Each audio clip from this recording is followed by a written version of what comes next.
Hello, and welcome. This is the So You're an Author podcast where I interview indie authors and we yap about their books. I'm your host, Adair Reese, and today's guest is Mandi Kontos. I'm so sorry if I mispronounced your last name. Mandi is an urban fantasy writer who lives in Melbourne, Australia with her husband, her tuxedo cat Rajah, and a plethora of plants and a collection of journals she never writes in. Mood. By day, she's a buying assistant, and by night, a writing mindset mentor and word wrangler. She has a Bachelor of Arts, Bachelor of Writing and Publishing, and a Master's in Creative Writing. She is a perpetual student and loves to learn. She is the host of the Writing Apothecary Podcast, where she explores writing with a holistic view thanks to her academic background, and helps coach and mentor writers about their stories and mindset with a coaching program by the same name. Mandi loves to take the supernatural and blend it with mundane things of life, taking mythology and spinning it on its head. Her debut series, the Nexus series, is a labor of love. Faded Fragments was a long time coming, and Fractured Pieces steps it up a notch to help blend the mundane with the magical. And I want to thank you for joining me today, Mandi. How are you doing? I'm good. How are you doing? I'm doing great. Sorry if I butchered your last name. I forgot how to pronounce it. It's all right. It's pronounced Kontos, and I get that all the time. It's a really easy, 5-letter last name, and my Greek background, I'm very lucky that it is quite a small last name, so it's totally cool. I just wanted to make sure. I'm learning all the fun last names and everything. So, but other than what I read in our little blurb there, is there anything else about yourself that you'd like to tell me and your listener, or my listeners, our listeners? Wow. I'll take our listeners. That sounds great. Yes, because we will talk about your podcast, and hopefully we can get some of these listeners to skedaddle over there too. So it'd be wonderful. It's so hard because even though I know I wrote that and I sent that to you, it's always so surreal to hear somebody else say it and be like, oh, I actually achieved that. Because when you're in the thick of doing all of your study and even the writing of the books and stuff, it's always so surreal to be it's so condensed down to this little snippet. And so it's always hard to be well, what else do I add? So yeah, I don't know what else to add. I mean, that's totally fine. Honestly, that was a really good one. That was a really good blurb of just kind of everything. So obviously I'm gonna assume, and I might make an ass of myself, but I'm going to assume that writing has always been a part of your life, seeing as you got a Bachelor's of Writing and Publishing and a Master's in Creative Writing. Well, yes and no. I actually hated reading any kind of book till I was about 12. So it's kind of wild that I had this auntie that would always gift me a book with a present no matter what. And it was her way of being here, read a book. And I was like, I don't want this. I don't like this. And it wasn't until I got the Tomorrow When the War Began novel by John Marsden, which is a really well-studied book through the Australian school system and everything. And I read that cover to cover and fell in love with his world and writing and reading and everything in general, and then was a voracious reader, and I was of the age of where we didn't have the internet, so it was a matter of going to my library and borrowing 20 or so books at one time, reading them in the month over the weekends because I was at school, and then doing it again the next month. So it kind of it's really funny to say that I made writing my whole personality after that, but beyond that, and before I hit 12, I could think of nothing worse. Really? That's crazy. I've been a reader since I was 2. So wow. And then writing just came naturally once I was able to actually, hold a pencil properly and form sentences and all of that fun stuff. But storytelling and stuff has always been a part of my life. So I find that very interesting that you picked it up at 12-ish, and then you were just you know what? I'm just going to run with it. Yeah. It's so funny because everyone's oh, I've been writing my whole life, and I was oh, I haven't, but I definitely made it. As soon as I was there, I was I'm not letting go of this, and took a real firm grip on everything to do with words and writing and all of that. I mean, honestly, I really do actually love that. I've got another friend of mine who has only been writing for 3 years, and in the last not even year, they've pumped out 350 plus K novels. That's amazing. Oh So my yeah. gosh. Yeah, like I think they just finished their third one and they're starting to work more on their other series, but I'm just like I was like, I've known you all of 3 months and you have literally published a book. You have another book on pre-order and you just finished another one. What are you? Can I have some of that crack you're on or something? Because like I want to do that. Yeah, I feel that. And like, can that also pay my bills without me having to go and work? That would be My lovely. God, that's the dream, and I wish. Yep. Speaking of paying our bills, today's sponsor. No, I'm joking. I don't have sponsors for this podcast yet. The dream. It'll come. Oh, I know. One day eventually. I'm starting a YouTube channel. I'm working on my first video tomorrow, actually. So Oh like my eventually God. I would rather have the sponsors over there than on this podcast. I want to try to leave this podcast as ad-free as possible. Yeah. Just because I'm one of those people where like if I'm listening to a podcast and there's ads midway through, I like space out and don't come back. And then all of a sudden they're talking about whatever I was interested in. And I'm just like, oh wait, what? Huh? Yeah, Where are we? I feel that. I feel like with my podcast, I feel like I put like a little, like I have the smallest little ad, and beyond that it's just about my services, and then I'm like, that's it. Like I don't actually want to have anything that kind of takes away from what I do. So I get it. Yeah, my biggest thing is I need to make like a little pre-roll ad for my services that I do. Yes. I haven't done that yet. I need to. Like the book that you need to finish writing too. Yeah, like the book that I need to finish writing, Mandy. Thanks.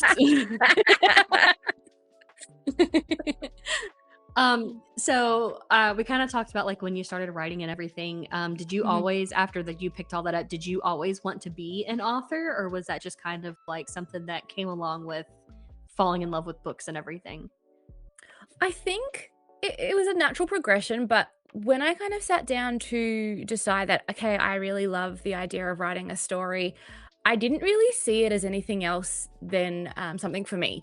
And I kind of just played around with it. And I was 14 when the big idea came to me. So Faded Fragments, which is my first book, I actually started that when I was 14, and it was a result of a English assignment that my English teacher at the time had asked us to do. And I, from there kind of spiraled and was like, oh, it's only going to ever be one book. And here I am now, 2 books down with another 4 to come. So that is also how that works. Yeah, right. My quartet started out as the one that I will eventually write, that like when we were talking earlier, I called it my magnum opus or whatever.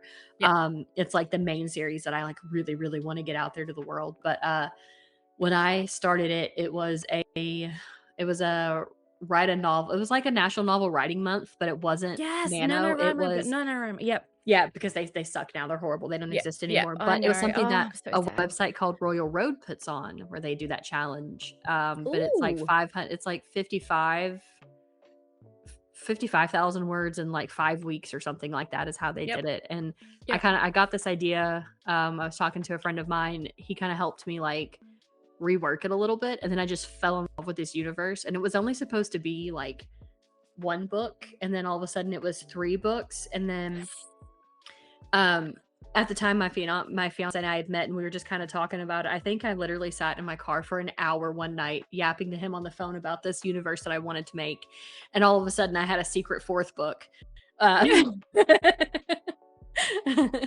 So I was just like, well, here we go. Okay, fine. And then he's actually going to be writing a standalone novel in my universe that I created. That is and I'm going to be writing one in his universe that he created. Oh, I love that. So, yeah, we were just like, you know what? We both really like the universes that we've both made. So like, we're just going to write our own books in those places, like eventually. I love that. That is amazing. But yeah, it's always like, oh, it's just going to be 1. And then it doubles. And then you're like, how did I get to 12? Yep. I also have in my like my little studio office, I've got like all of the names of my books, because I can't write books without having a title. And through that, it's ridiculous. And through that, I have also managed to add on 4 novellas that will actually go within this series. And my brain is like, we need to keep them a novella, but because I am a chronic, give me all of the words and I will write them. And I was like, let's see if we can keep this under 50,000 words. I am very doubtful, but we will definitely try. I also was working on a novella and I was like, I don't know if I can actually keep this at novella length by the time I get done with it.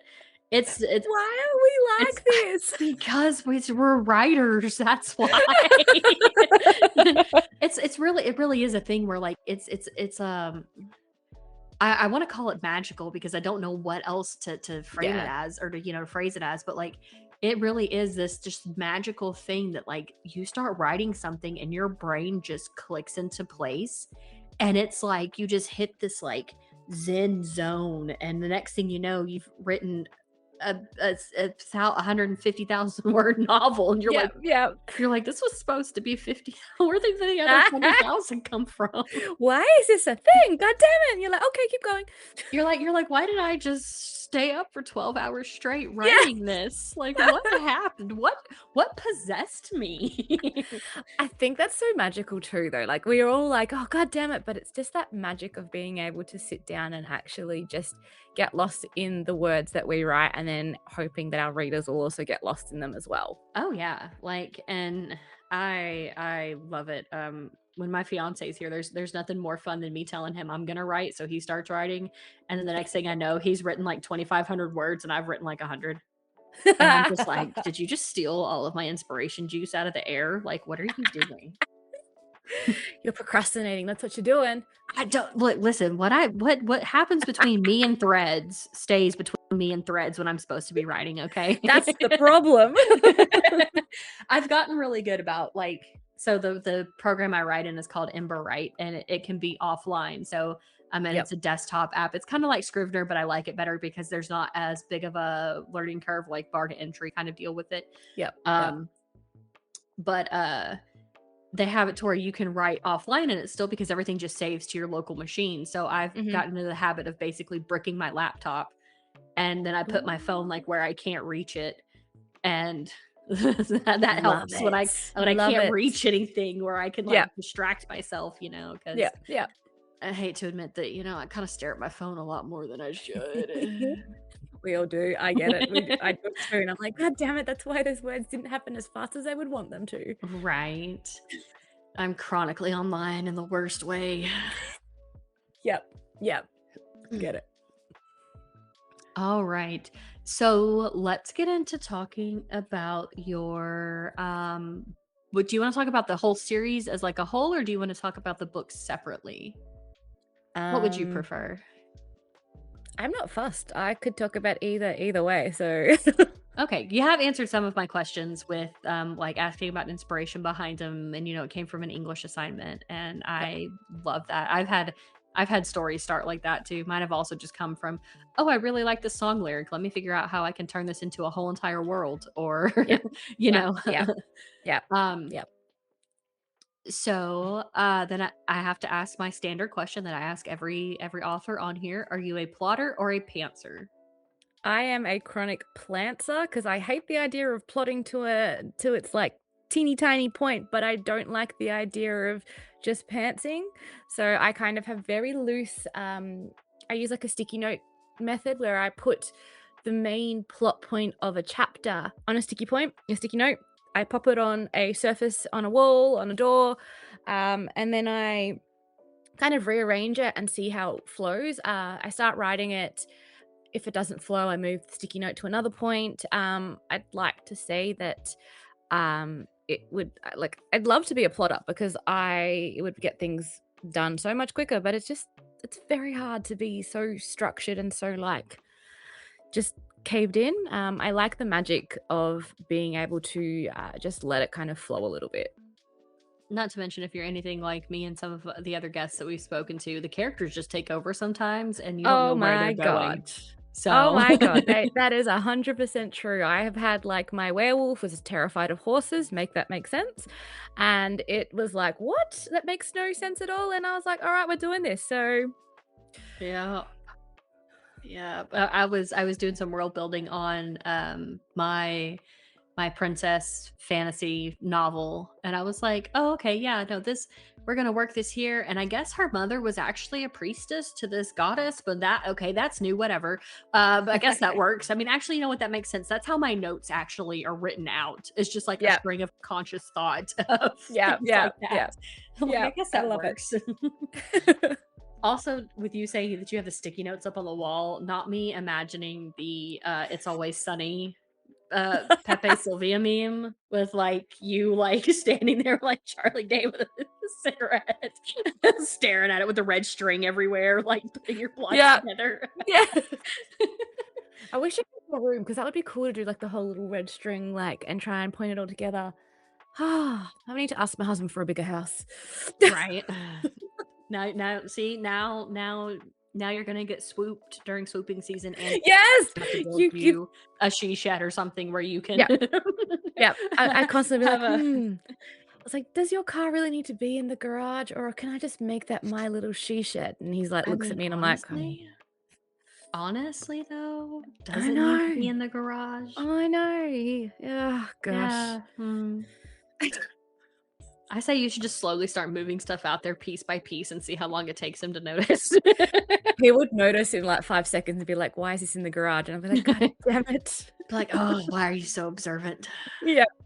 Fine, I guess, whatever. Gosh. So what is something that you liked about the process of writing the Nexus series?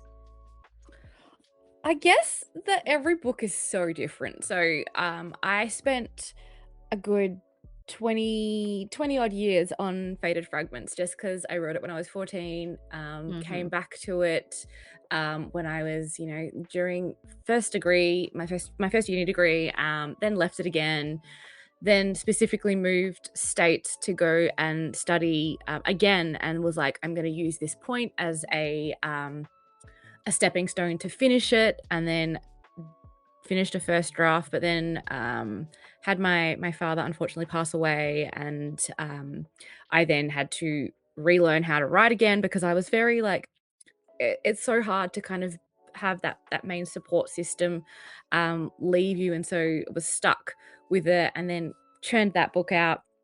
It came out, released it, and with a lot of the Nexus series in total, I actually have all of the books done in first draft, and this is because I used NaNoWriMo when it was good as the stepping point. So I was like, it's only 50,000 words, I'm going to do it. Fractured Pieces, the second book of the series, I finished the first draft in the 30 days and wrote 100,000 words. Congrats. In those 30 days. It was insane. And I did 50 of them in 3.5 days, which I was like, I'm never doing that again. Me neither. and then I tried to beat it the next year, and I was like, you're stupid, but it's fine. So I guess like using those stepping points to be able to get it done helped create the world and helped it be so robust. It was like, and like I mentioned, it was never meant to be a 6-book series. It was only meant to be 1, and then I was like, maybe it'll be 3, and so I had Lucy, who's my main character, Devon, who's her twin brother, and Destiny, who's her older sister. It was supposed to be just the trio, but as I was doing NaNoWriMo and realizing that there was more in this story, I wrote Liliana's story, who's one of the best friends. I wrote Travis's stories, who's the werewolf, and then the book had to be like, the whole series had to be finished somehow. So I was like, we need to figure out how to get Hunter, who is Lucy's main love interest, need to figure out how to get his story out in there. So it kind of evolved naturally, and I've really forgotten the actual question that you asked, and I'm thinking this is I've answered it all correctly, but I'm not sure now. You did. Okay. I'm just, as you were saying that, I'm just realizing, I was like, oh, I forgot to ask her for a blurb of the first book or something. Like we're sitting here talking about these characters, and I was like, oh no, I ADHD'd it because we were talking about other stuff. I can do that now if you like. I'm gonna add that to my notes to make sure I ask for the blurb of the book. Yes, if you don't mind, and dear listeners, my apologies for completely just blanking on that because we were yapping. But yes, if you would please read, if you have a blurb for Faded Fragments, I would love for the listeners to hear that. Yeah. I can give you the actual blurb, or I can give you my like condensed blurb that I give at signings. Whichever you prefer. Oh gosh, that's like opening a can of worms. I'll do the actual blurb. So bear with me. Okay. Being magically inclined is punishable by death, and secrets run rampant through the cities. Lucy, Liliana, and Travis are three sides of the same triangle. Witch, Watcher, Werewolf. Their bond unbreakable and set in stone before they were born. Nefertiti and Corrupt are lovers who had time stolen from them. A queen and a head priest. They have to learn to live in the 21st century and see how the world has changed. When Lucy's siblings are murdered and Liliana is taken, all bets are off. Lucy and Travis stop at nothing to uncover the truth and bring their best friend home. But a mummy wants revenge and will stop at nothing to turn back time to get what was taken from him and his lover. Will they get Liliana back before it's too late, or is blood thicker than a found family? Ooh, Egyptian mythology. Yes. So, this book, I essentially wrote it after I watched The Mummy for the first time, and then became incredibly obsessed with everything ancient Egyptian and The Mummy. Honestly, I cannot blame you, because same. I'm so ready for The Mummy 4. But oh my God. Oh I my love God. it. As soon as it was like announced, I saw it like pop up on socials, and I was like, this is cool. And I was like, I'm going to wait till it's confirmed before I actually believe it. And then the moment it was like confirmed, I had everybody in my DMs being like, have you seen this? Have you seen this? Have you seen? I was like, yes, guys, I'm ahead of it. Don't worry. I've seen it. I know it's there. But like, yeah, that honestly, that movie is just between like The Mummy and then the Stargate series. Like, yes. I was one of those kids where like I studied every kind of mythology I could get my hands on when I was younger. If I wasn't studying dinosaurs because I was a dinosaur kid, I was learning about mythology. So like between The Mummy, which I saw first, and then like then Stargate when it came out, and like all the Goa'uld are different, like most of them are Egyptian gods and stuff like that. Like yep. I'm already in love with your book. I'm gonna go buy 5 copies. It's so funny because my mum, she loved all of that like B-grade movies and like all of the fantasy themed TV shows. I essentially watched because she watched. So I watched Buffy way back when it was, a weekly episode thing. She'd tape them for me because they would be on quite late, so I'd watch them the next day. We would sit there and watch Stargate, the SG-1, Atlantis. We'd watch any kind of like show that popped up because she just loved all of that. So it's kind of a no-brainer that I sort of fell in love and loved anything kind of fantasy. So it was yeah I love that. I got my mom into Doctor Who. I just talked about this on my last episode, but I got my mom into Doctor Who, and it was to a point where like I would hear the theme song start playing from like the living room, and I would like bolt around the corner like a cat running for their automatic feeder when it goes off. To like get there in time to watch the next episode. Yeah. My mom she watched old school Doctor Who too. And then I think there was just so much other stuff and we just didn't get back to it. But yeah, it's wild that like, all of that stuff was there, and it was always like, it's in the background always, but it's just, I'm always in awe about all of the stuff that comes out and the way people's brains work with like TV shows and all of that. It's amazing. Oh yeah. I agree. Again, like I did I mention it while we were recording? Either way, I said that I get inspired by song lyrics, and all of a sudden I've got a whole world or everything. I'm the same way with TV shows. In fact, I had a really neat idea based off of one of my all-time favorite TV shows that only ran for a few seasons on the Sci-Fi Channel. I don't know if they ran it over there, but it was called Sanctuary. Oh, I've heard of that one. I didn't quite get into it, but I have heard of it. Yes, I still love that show. Love that. But I wanted to do a mix of like Sanctuary and like Warehouse 13. Nice. Like those were, if you haven't seen Warehouse 13, by the way, listeners, you all need to go watch it because it is amazing. Add that to my list. It's so good. There are episodes that will make you cry. The plot lines are amazing. H.G. Wells is a hot woman. Like, spoiler, sorry, but I have to add that in there. okay? Love it. But like it's such a good show. Warehouse, it was Warehouse 13, Sanctuary, and Eureka that were like the big ones on Sci-Fi after they did the name change and they started spelling it SYFY.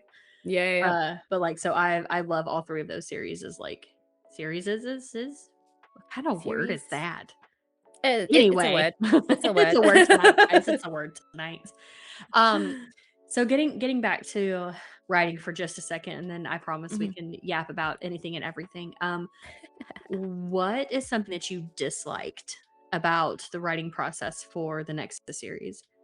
Editing. It needs to go in the bin. I hate it. Oh my gosh, like I love I think it's probably because of my like undiagnosed ADHD and how I hyperfixate on like just getting a story out. I love it. I can do that. I can pump out all of the words and be like really in it. And when I have to go back and edit them, I'm like, why can't it just be perfect? And I got so lucky. My editor for Fractured Pieces was phenomenal. I went with somebody different than I did for Faded Fragments with the timing and stuff like that. But she was, oh my gosh, if I could like bottle her and keep her on my shoulder for the rest of my life, I would. She was phenomenal. Like I did editing. I did copy and line edits with her, and it's always a bit daunting giving your book over to somebody else who, one, you just don't have a lot of rapport with because it's brand new, and two, having somebody else look at it critically when you're like, oh God, I'm already my biggest critic when it comes to writing. Having somebody else whose specific job is to tear it apart is terrifying. But she was phenomenal. We sat there, she was like, okay, cool, you have until this date to get it to me. And I pushed the deadline because I was like, it's not finished. And I was like, if I set a deadline for myself, I'll get it done. And I had to keep pushing it and pushing it and pushing it. And she's like, Mandy, this date is the absolute last date that you could get it to me. Otherwise you will not make your deadline. And I was like, all right, I got this. And so I finished the bulk of the story in 24 hours before I had to get it to her. Because like it was already, it was like, I was like, oh my God. And like, I don't know how I did it, but because a lot of it I'd already done and it was written in a draft. So it was a matter of me going through it, copying, pasting, changing it up, making it fit the story. And so I handed her my manuscript at 5 a.m. And I'm very lucky that with my job, I get to work from home a couple of days a week. And it was one of the days I was working from home. So I literally handed it in at 5 a.m., went to sleep for 2 hours, got up and did a full day of work. And it was mental. But to have her kind of go through the manuscript and leave these amazing little messages where it was like, this is so cool. Like, you know, you've done really well with this. Or she's like, Mandy, no, you're not about to do this. She's like, oh my God. And like, it got to like a really big pivotal point of the story. And she's like, you did not. And I was like, oh, like when you kind of are too close to a book and you've done a lot of the revisions and a lot of the rewrites, you just don't have that same shock factor as if somebody else was reading it. And to have that and be like, oh, I've actually done it correctly then. So like you put it in all the little seeds and dropped it in there and then it happens and it's that gut-wrenching moment and you're like, oh, I've done it. And it was just phenomenal. And I wish that I didn't have to do editing, but with my editor on board, I am very lucky. Well, speaking as an editor as well, it's not a service that I offer anymore. I have a book that I'm currently editing and I have to poke my author and be like, hey. Actually, she's supposed to get me the rest. We've been doing it in like chapter chunks. She's supposed to get me the rest of it this weekend while was supposed to be taking my break this weekend, so I can jump back on that on Tuesday and start looking at it. But I'm just like, she's like, hey, I really want this to be good, and I'm super nervous. And I'm like, babes, I'm not here to I'm here to look over your book. I'm not here to rip it or you to shreds. I'm here to help you make it better. And that is what a good editor does. So I'm really, really happy that you have a good editor. Because I've read some horror stories on threads about editors who have just like ripped people's books to shreds. And I'm like, why? I understand as an editor, there are times you need to be critical, but it should not be to a point where you're handing something back to an author and that author breaks down in tears and stops writing because of what you said. then you're not Yeah. an author, or you're not an editor, you're just mean. You're just a bully at Yeah, that yeah, point. you're just a bully. Yeah, you're just being a bully for no reason. Yeah. I will be editing my fiance's books, but after that, because I love editing. I love developmental editing because I'm a world builder girly. Like, Yeah. I love helping people figure out that aspect of their stuff. Which this could actually transition really well into your book coaching services if you want to talk about that for a minute. Yes. But like, I love helping people like build out their worlds and figure out their characters and character motives, and you know, how does this, like, if they have magic in their worlds, like how does this magic system kind of tie into this, and blah blah blah. I'll continue tooting my own horn here a little bit, but I had a friend in a Discord server who was like, I've always wanted to write and I've had this idea for years, but I could never get past this one point. And I was like, hey, I was like, why don't you DM me? I'm gonna ask you some questions. And they were like, bet. So I did, and like they told me kind of about it, and I was like, well, okay, are we thinking of it like organically, or is it like a cause of the environment, or blah blah blah, just random little questions. And then they were like, oh my god, they were like, I've had that like block for like 3 years, and you just broke through it by asking me something I never even thought about. And I've been riding that high for months now, okay guys, Yeah. because Yeah. they'll report back in every now and again, be like, hey, so I've written, you know, 20,000 more words to my story, and I'm like, oh my god, I'm so proud of you. I feel like a proud writing mom. Yeah. Yeah. I love that. That's essentially what I kind of bottle up with my coaching. So my style of coaching is quite kind of look, I like to say that I'm a personal trainer for what your words need. So I kind of give you that gentle push to get shit done, but I also tell you when you need to just stop being a little bitch and just write. So it is a quite a holistic thing where I like to use a lot of what my clients want to do and what they need to do. I use a lot of body doubling. With all of my study that I've done, I kind of use everything that I know through the multiple degrees and kind of put that into practice to help people with their pain points and their sticky issues that they have with where they get stuck. I also like to look at if they are stuck, the biggest tip that I always give is just to get out of your space, is physically pick up your computer, move to the kitchen table, move to the couch, move to a cafe if you have the ability to do it. It's getting out of that stagnation of being in the same place and, you just lamenting over, oh, I can't get this done or I can't do this. And I'm just coming off of, I did a workshop yesterday. I don't know when this is going out, but yesterday for me. And it was amazing. Like, one of the biggest things that I always love to do is I get people to sit down and just write. And that writing is where we do like a 10 to 15 minute sprint, depending on what people want. And they are they mark where they start. And my one rule is that they're not allowed to edit. So Okay. they literally just write it. So I do that with writing sprints, 15-minute writing sprints. Those things are they're witchcraft. They're Right? witchcraft. I don't know what it is. There's something about, I have a Discord bot I have a little personal like Discord server that's just me, that I throw a bunch of random stuff in, and I have a Sprinto in there. And Yes, there's I just love something. Sprinto. Yes, there's just something about pulling up Sprinto, starting the sprint, and then just writing, and then again, no editing. Like, I don't care if I misspelled something. I don't care if I do whatever. Like, I don't care if something doesn't make sense. You do not go back. You just write. And the next thing I know, I've got, like 1,200 words, and I'm like, where did you just come from? Because I didn't have you 15 minutes ago. Like, yeah, it's amazing. I literally finished. So, Mark of the Seraph is the first draft that I have finished, that you and I we were talking about. You told me you were going to bully me into finish editing. Yes. My goal when I started that book was to write it before my 36th birthday. Because you had mentioned your dad passing. My dad passed from cancer when he was 36. And I was a month away from turning 17. So I told myself, I was like, I want to at least finish a first draft of a book before my 36th birthday. Mm-hmm.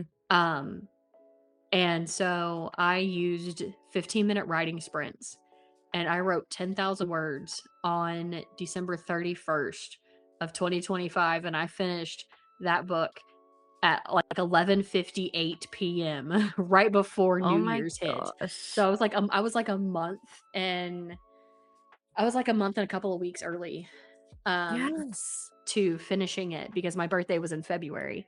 Yep. So, but like writing sprints literally are the only way I got through that because I'm like, That like it was it's constant. It was hit a sprint, finish a sprint, breathe for 5 seconds, hit a sprint, finish a sprint, breathe for yeah. 5 seconds. Yep. Yep. I like when I discovered the magic of a writing sprint, as this is essentially how I've done my whole novels, it was a game changer. And when I like mentioned that we were going to do some writing and I was like, you guys are not allowed to edit, like I watched the progression of like everyone go, what? And the first time we did 10 minutes just to kind of warm everybody up. Because like I feel like 10's like a nice kind of buffer just so you can see how long it feels. And everybody was giving like really low ball numbers of like, 100 words, 200, 300. And I was like, okay, cool.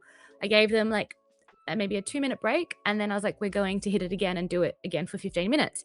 And then people were pumping out, 600 words, 700 words, 800 words. And I was like, this is amazing. And they're all like, oh my God, like the second time round, it was easier. And I was like, you literally just have to get out of that stuck point of like, I can't do it and just write.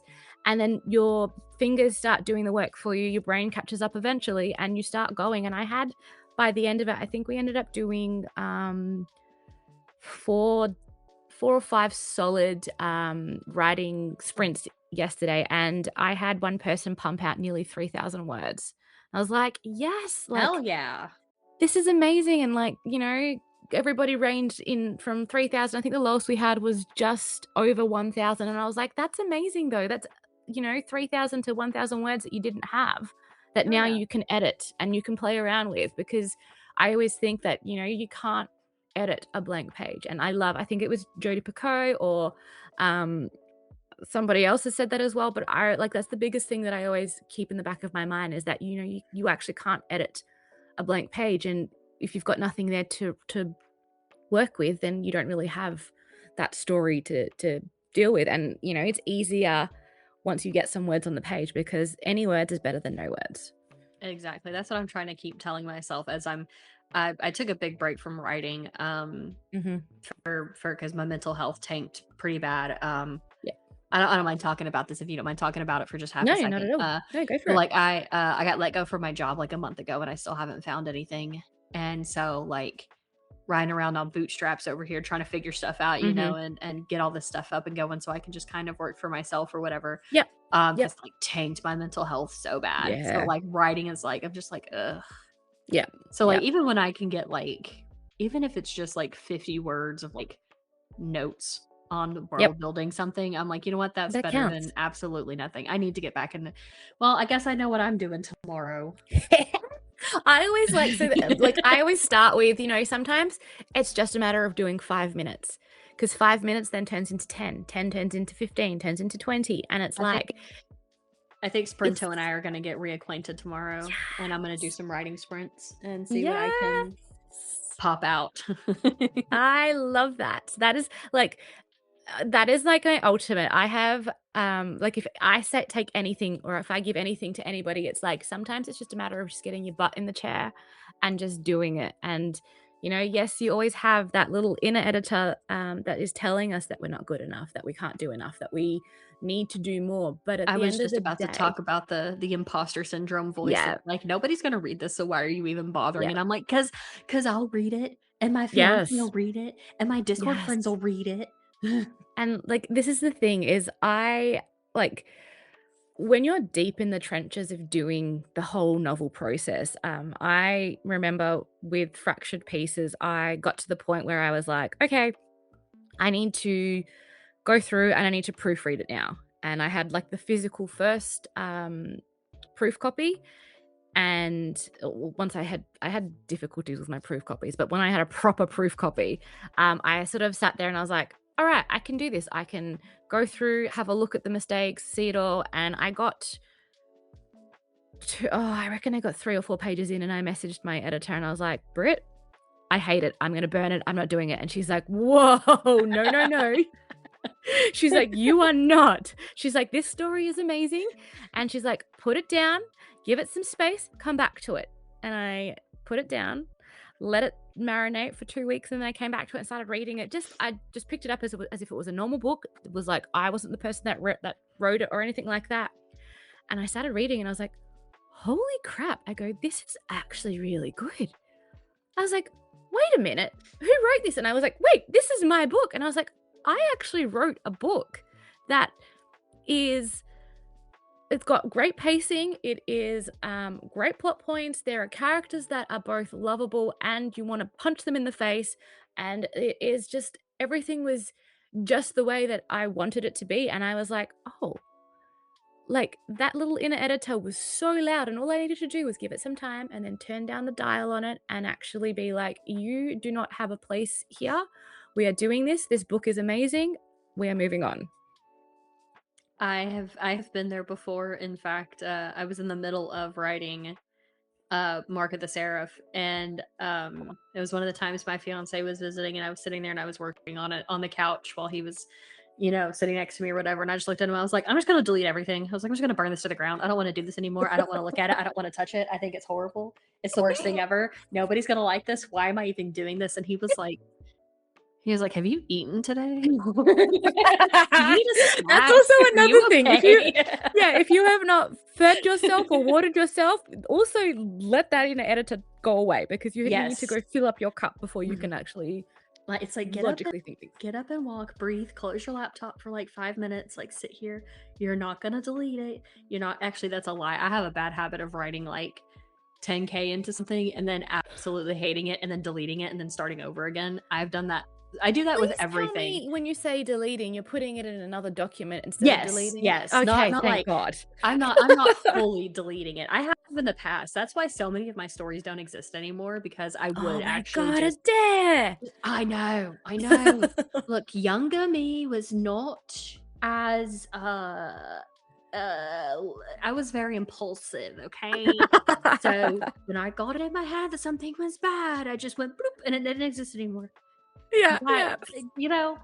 Again, I also wrote stories. I was big into fandom, but I also wrote original stories when I was about 14, 15, 16. And I was like, I am going to be the next Amelia Atwater Rhodes, and I'm going to publish my books at 16, and they're going to be fantastic. Let me tell you, I found some of my, please don't ever, God, I'm putting this on the internet. Nobody go looking for it. You're not going to find it. I've mentioned before on one of my other episodes, I found my old fanfiction.net account that has Twilight fanfiction that I wrote when I was like 14, 15 maybe, that I thought was just like the most profound shit I've ever written in my life. And I was just like, I'm surprised I even strung 2 sentences together with how my writing used to be.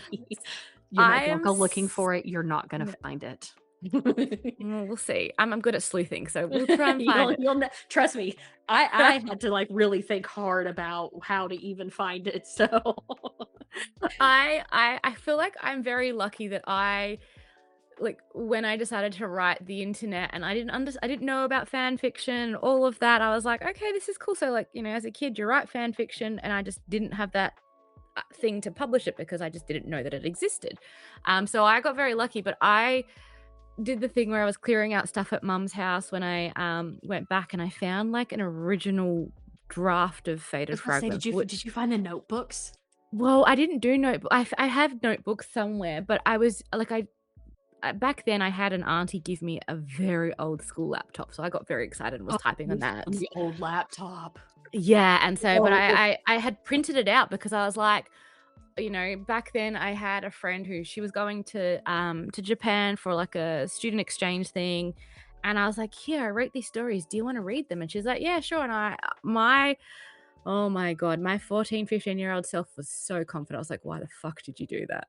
Like, they were terrible. And like Faded Fragments used to be called Kiss of the Dead, and like it was like, oh my gosh. And then I had things where I would like wake up, because I used to have very vivid dreams, where I would write stuff that would happen, and I'd write it out in a story, and it would just be that scene and that was it. And so I would do that consistently. And then I discovered post-by-play role-playing sites. Oh my God, you too? I don't know if you know about Laurel K. Hamilton. Yes. Do you know? Yes. So Laurel K. Hamilton. Yes. I was obsessed. I bought the first book as a gift for or the first 3 books as like an omnibus for my mum for a Christmas gift. So I bought it, and I literally was reading it at the bookstore and was like, "Oh, this is really cool." And the lady was like, "This is a really good book. I've read it. It's great." I'm like, "Okay." And I had full intentions of wrapping it, shoving it under the tree and forgetting about it. And then I was like, wait, I'm going to try and read this. So I started reading the first book, and I was like, holy shit. And so every time Mum would come into my room, I'd have to hide the book because I was reading her Christmas present before I wrapped it. But I was like, this is amazing. Not you reading, it was the Anita Blake books, right? Not you. Yeah. No, it was Anita Blake. I didn't discover Mary Gentry until much later. But that's so funny though that you're reading the Anita Blake and hiding them from your mom. Yes, I was reading my Christmas present, but that's still hilarious. Yeah. And so I was like, oh my God. And then we got to Christmas time, I wrapped it all up, put it under the tree, handed it to her, and she's like, oh my God, it's a book. I'm like, but you can't read it yet. She's like, why? I'm like, I'm already halfway through the first book. You need to give it back to me, then I'll give it to you when I finish them. And she's like, oh, okay. And I was like, so I then chewed through the entire series of Anita Blake until I can't remember where I had stopped because she hadn't released the next one. But I then decided, and I didn't know way back then that she actually had a thing up where she was actively taking people's sites down if they were doing fan fiction that was attached to her work. Was she pulling an Anne Rice? Well, I'm pretty sure she was. That's what I heard along. I don't know if it was 100% true, but that's what was heard. And so I made a website, an RPG that was named Obsidian Butterfly. And it was based on the Anita Blake series. And so I just had we had all of the characters, we had none of the characters, but we had all of the beings. So there was werewolves, were-cats, were-lions, were-tigers, and whatnot. And as the site evolved, we then also added in her Mary Gentry fae, which to me, I refuse to read anything else because her fae to me are perfect. Now, see, I've never read her fae because to me, Holly Black's faes are perfect. Oh. So I have a very hard time reading anybody who writes fae stuff that's not Holly Black. Very, very traditional fae, mean, trickster, cruel little creatures. You know, those. I can't read about other fae. Yeah, sorry, and that's totally fine. It's that's why I feel like until the start of this year I could never bring anything to the vampire genre because I've purposely said in my Nexus series that there are no vampires because I was like, I don't have anything to give to the genre because I've read perfect vampires like Jean-Claude, sir.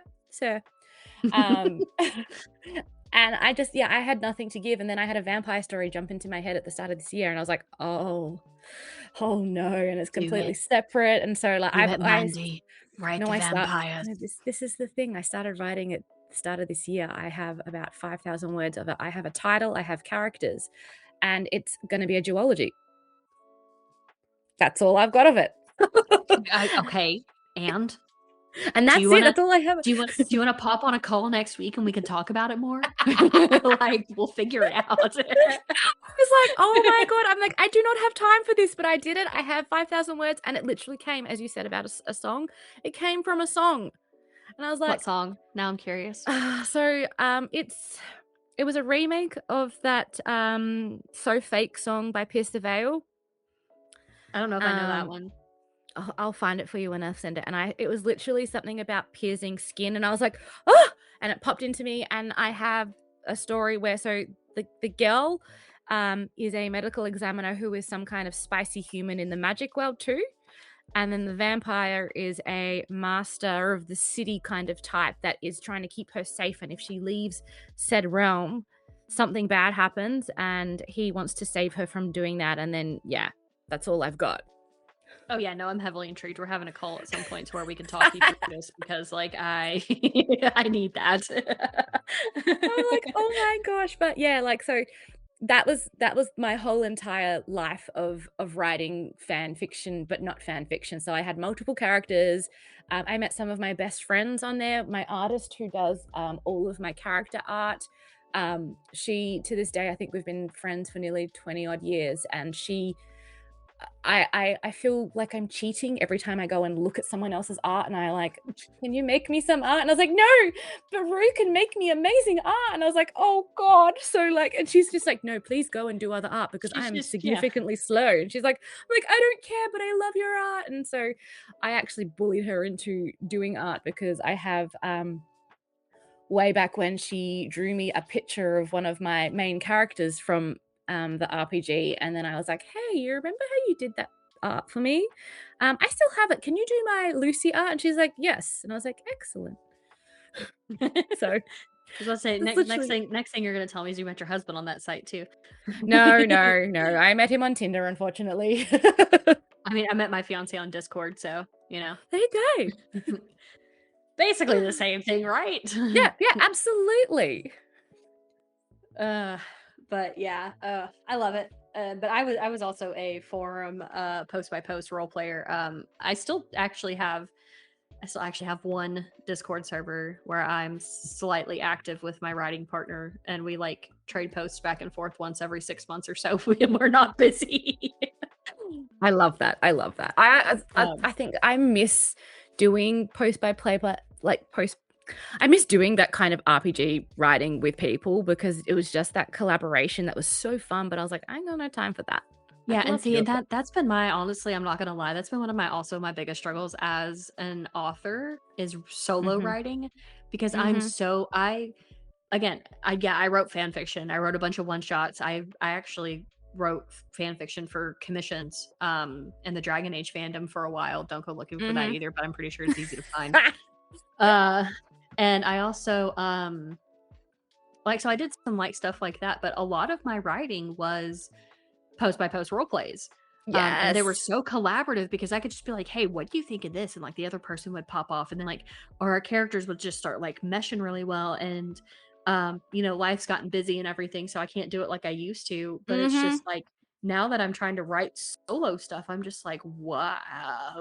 There's no it's the excitement is there when you're doing it solo, but at the same time, it's not. I love just the collaboration of being like, hey, what have they written? And you go through, and it was like, ooh, what have they done? And how do I you read it all, you read it again, you're like, okay, cool, now it's time to do my response, and you kind of write back, you're like, okay, what, you check back, and you're like, ooh, okay. And it's just, I don't know, I feel like it's just so fun, and it was such a great stepping stone to be able to then understand how to write. I think the other fun part of it is when you find that really good writing partner that can cause twists and things to happen that you have no idea about, and you're kind of you can look at their writing and you're like, okay, all right, yeah, okay, here's my character's response to that, and then they make something happen, and you're next thing you know, you're in the out of character chat, throwing sobbing gifts or something at them, and you're like, I can't stand you, I don't like you anymore, and they're just yeah. That's, I feel like I also miss the mystery of not knowing the entire story. Whereas as a solo writer, you know everything. And so I feel like that's another part that I miss about that. And I'm like, yeah, absolutely. I actually I think a few weeks ago I jumped onto her Discord chat, and I was like, so I go, when you have more time and you're coming back to your writing, we are doing XYZ. We are doing this, we are publishing it, and we are going to do it well. And I was like, we've got this. We've done multiple things with these characters beforehand, but we need to do it. And she's like, okay. And I was like, excellent. That was the exact response that I want. We are not saying no. We are just doing it. I love that. You're like, there's no saying no. It's yes, and let's go. Pretty much. Hell yeah. So, on the topic of all of that, tell me a little bit more about the Writing Apothecary Podcast. Yeah. So I started thinking about the Writing Apothecary Podcast when I was in uni. So for my master's degree, I always knew that I wanted to do some kind of podcast. And even before then, with my one of my other bachelor degrees, I actually got onto the podcasting team and then ended up leading said podcast for a little while, and was just always fascinated with the idea of spoken word, but also it being like a story. And so the Writing Apothecary is nothing like that. It's actually using a lot of what I have been taught and the writing, I guess, nuances, and breaking it down. So I have it's currently broken down into 3 seasons, as I kind of like it, but they're kind of still a bit concurrent. So I have the first season, which is based on looking at writing aspects. So we're looking at point of view, character, voice, fight scenes, and it's compiled of an introductory episode, 2 theory lessons, and then I follow it up with a guest interview, and said guest interview is kind of talking all about the topic. I've had my editor, and that was one of the funnest interviews that I've done, because it was like being right back in there, and got to kind of ask her questions about her process and all of that. And then I do a writing process podcast season where I interview a lot of my indie author friends and some trad published friends, and ask them about their writing process. And I ask them all the same 14 questions, and I get wildly different answers for every single interview. I've noticed that here too, that the Yeah. answers that I get, like, I don't ask as many questions, but like the answers that I get and how we all write is so different every Yeah, time. and I love it. And I think the main like driving point behind that was when I was trying to find what my writing process looked like. I was obsessed with people like Rachel Vincent and Laurel K. Hamilton and JD Robb, JR Ward, and I was like struggling to find any kind of information about what their writing process looked like, because I wanted to see if it would work for me. And I ended up borrowing a lot of my process from Rachel Vincent, because I was a diehard girly. And like she is like my dream podcast guest if I could get her on there, because it would be like amazing. But she did a sticky note process as well. And so I thought, well, why not have a thing for, authors, so they can see that their process can be as wildly different, wildly wonderful, wildly stupid, whatever they want, but it can be like their process. So a lot of people talk about how chaotic and how just all over the place their process is, but they are able at the end of it to have a finished product. And with season 3, I am currently working through doing video as well as audio, and I am documenting the process of writing book 3 of the Nexus series, which is terrifying and exciting. I love that. I mentioned it earlier, I'm starting my own YouTube channel. It is more for it's more for book reviews. But the first episode I'm working on tomorrow is actually a walkthrough of Ember Write, the program that I write in. Yeah. Because I have a lot of friends who are interested in it in some Discord servers that I'm in. So I'm just like, you know what? I'm just gonna make y'all like a video to just show it off. Plus they're a brand new company. They just launched at the beginning of this year. Their Kickstarter, they had a Kickstarter, it was successful. They launched, they've added so much cool stuff to it. But one of the other things I'm gonna do on my YouTube, which is called A Dare in the Margins, and I have a little PNG tuber that's absolutely adorable. I love that. Thank you. Bless you. Bless you. That was my co-host, my fiance. He sneezed. My apologies. That was him saying hello. That's how they say hello in British. They sneeze on you.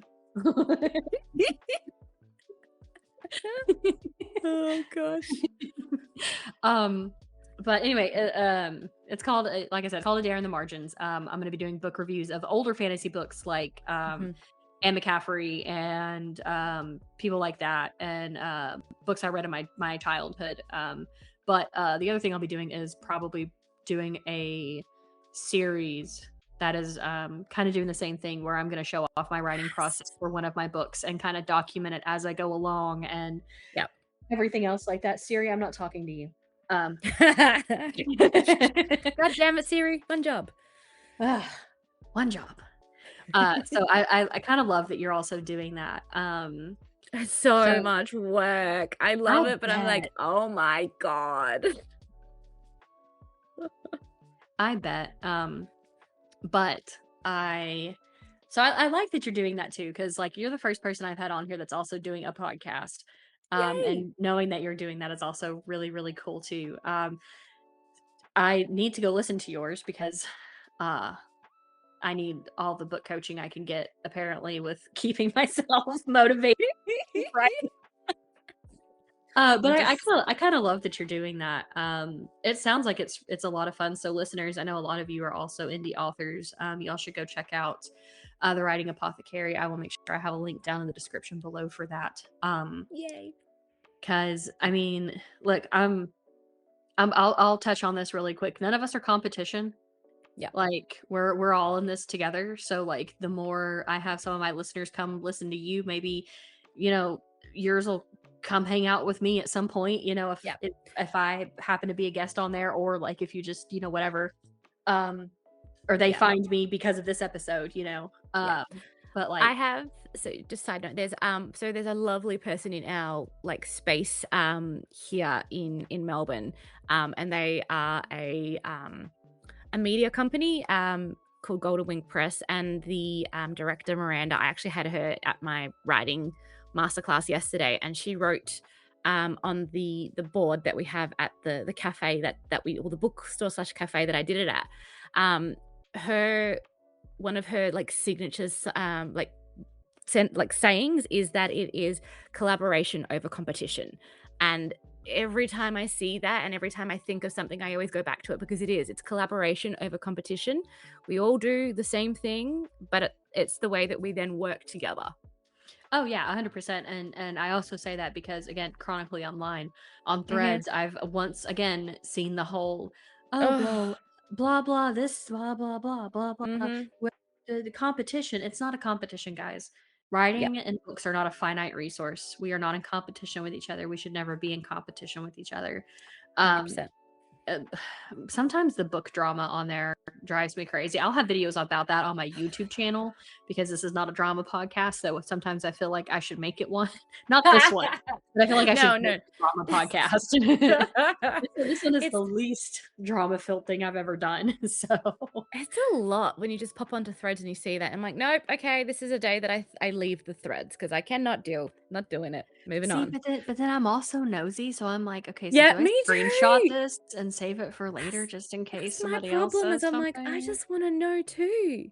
I'm God so damn. nosy. That's why I listen to drama YouTubers, like commentary YouTubers all the time, because like I'm nosy, but I don't want to mess up my algorithm looking for stuff. Yeah. Oh my gosh. Oh, excuse me. It's late over here. So I'm like, oh my God, yawning. Australia. Yeah. I want to talk about this for just a second.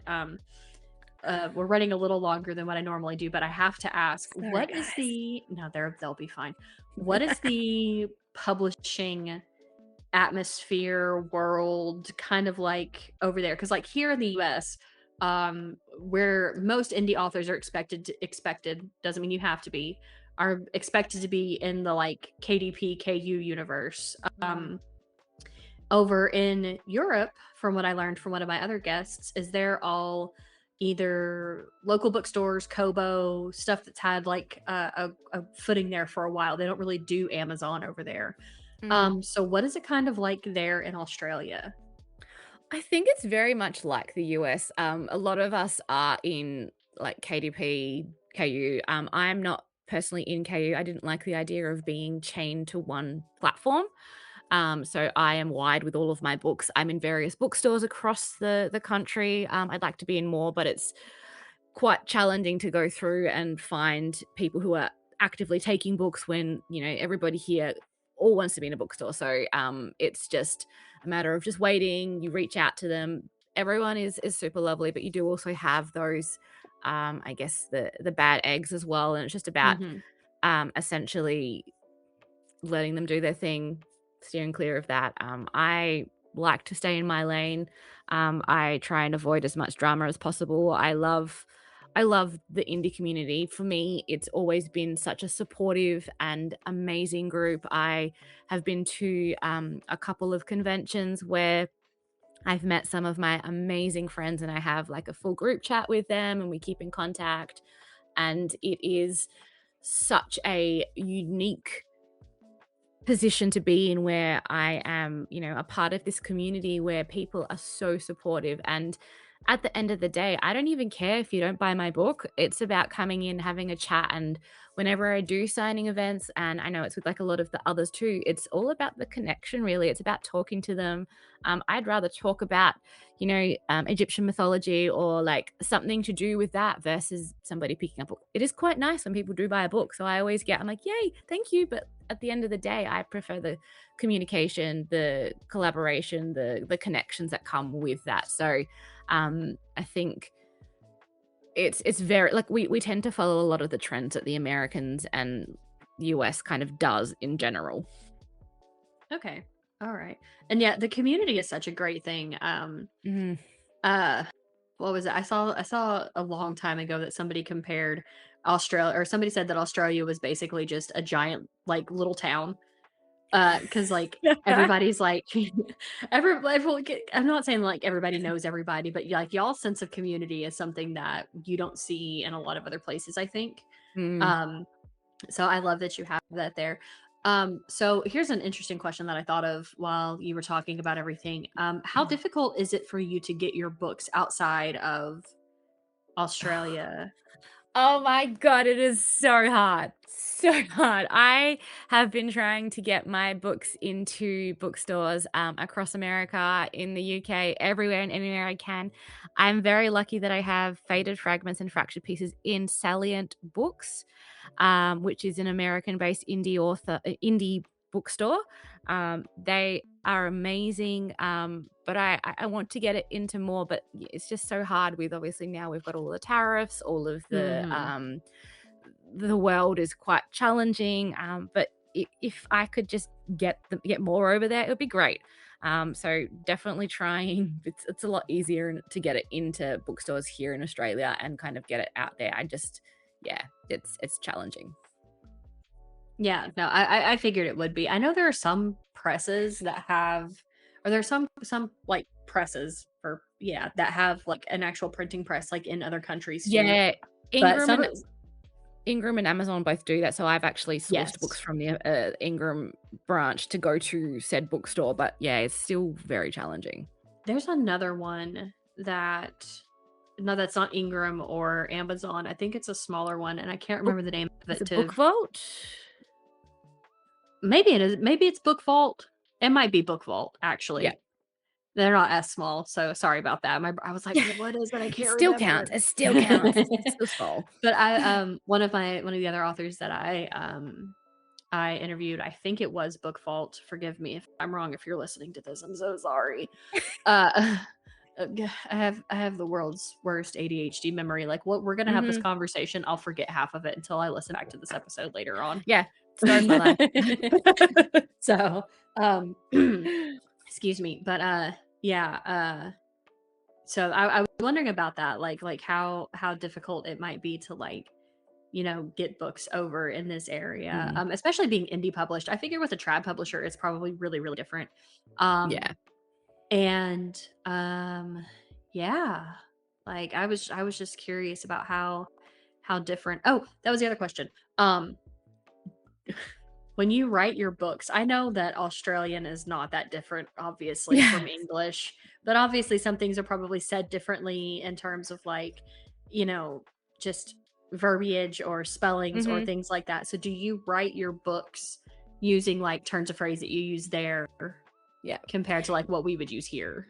Yeah, absolutely. So my books are set in Melbourne, Australia. So I made the practice effort to do it all in Australian English. I did have a American proofreader for Faded Fragments, and I didn't realize the things that I thought were normal were actually an American version of it. So it was things like oh my God, I can't even remember. I think it was just adding ing to something when it was a different version of that.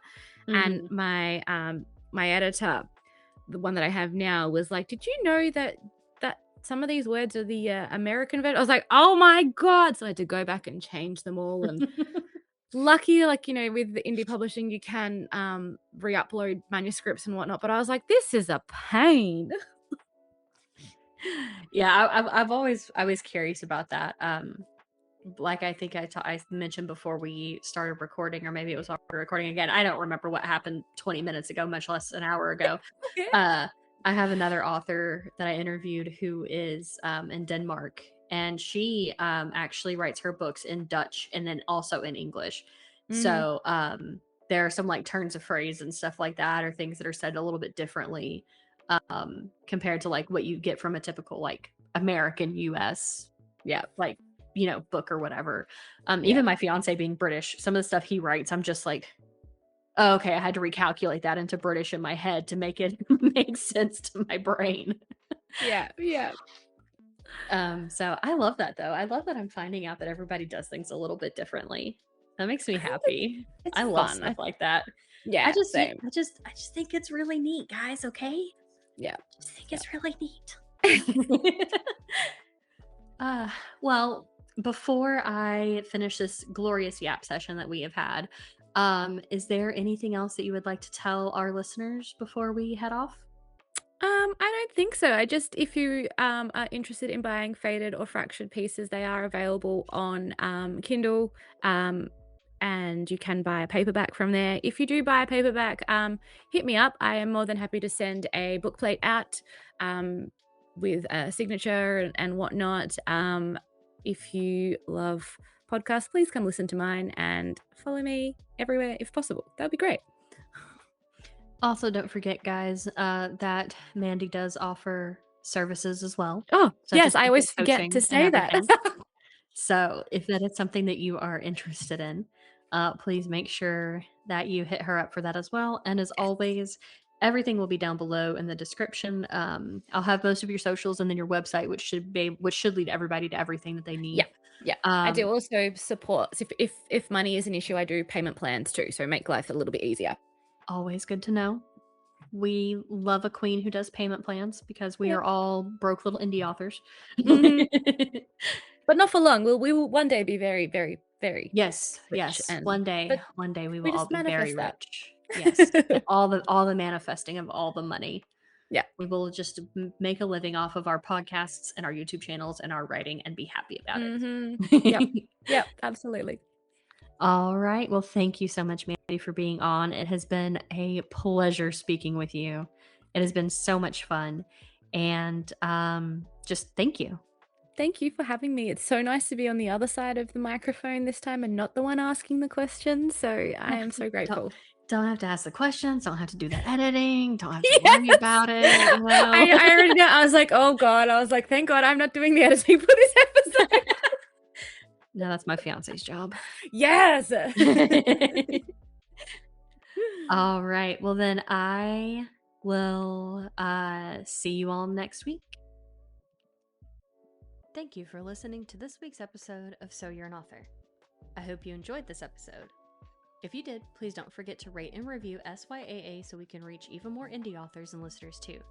Now keep listening for an amazing deal. Congratulations on making it to the end of this episode. If you're an indie author or know one, I'd like to take this time to tell you about the author services that I provide. Other than being a cool as hell podcast host, I am an audiobook narrator. Now my rates are based on the length of your novel, and I will have a form available on my website for you to fill out if you're interested. I make simple book covers and other character graphics which are listed on my website in the description below. Beyond those two services, I offer what I call Yap and Sip sessions. These are kind of like the podcast you're listening to, just without an audience ever hearing them. We can talk about your plot, characters, or somewhere that you just might be stuck in your manuscript. Call it body doubling with your new bestie, where I'm just here to chill and listen while you work out the kinks, or add some in, to whatever you might be working on with your novel. Everything listed above can be found on my website.